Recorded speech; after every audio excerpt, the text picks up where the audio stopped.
Welcome to the left side of your Pfaff Select 4.2 sewing machine, because I want you to see and learn about the Pfaff exclusive IDT. The IDT is like an integrated dual feed, which is a fancy word for almost a walking foot. So here's a couple things you need to know about it. Number one, when it's engaged, it will look like it's pulled underneath the foot. When it's disengaged, notice I will pull it down and away from me. And here is what I'm going to do is I'm going to take this foot off, and you're going to notice that this foot has kind of this open space behind it. That is a foot that requires the IDT or the dual feed to be engaged for it to really give you the best feeding with this particular foot. I like it just honestly engaged at all times.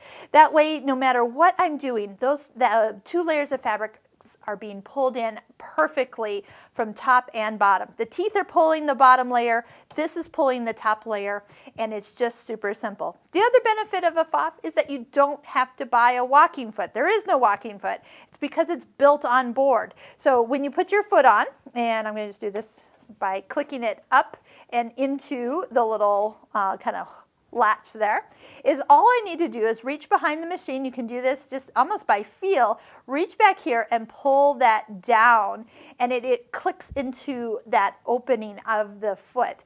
And now you have that nice little extra feeding as the fabric's going through.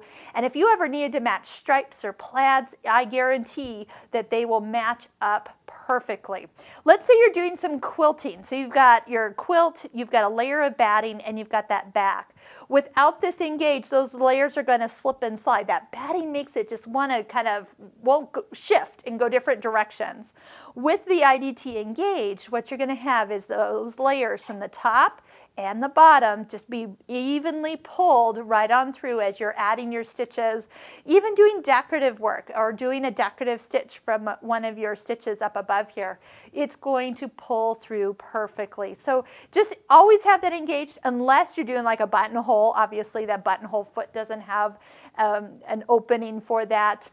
We don't use it for free motion quilting. So there's definitely times that you want to even reference your book to those stitches, and it'll tell you whether you engage it or not engage it for that particular stitch or technique that you've chosen.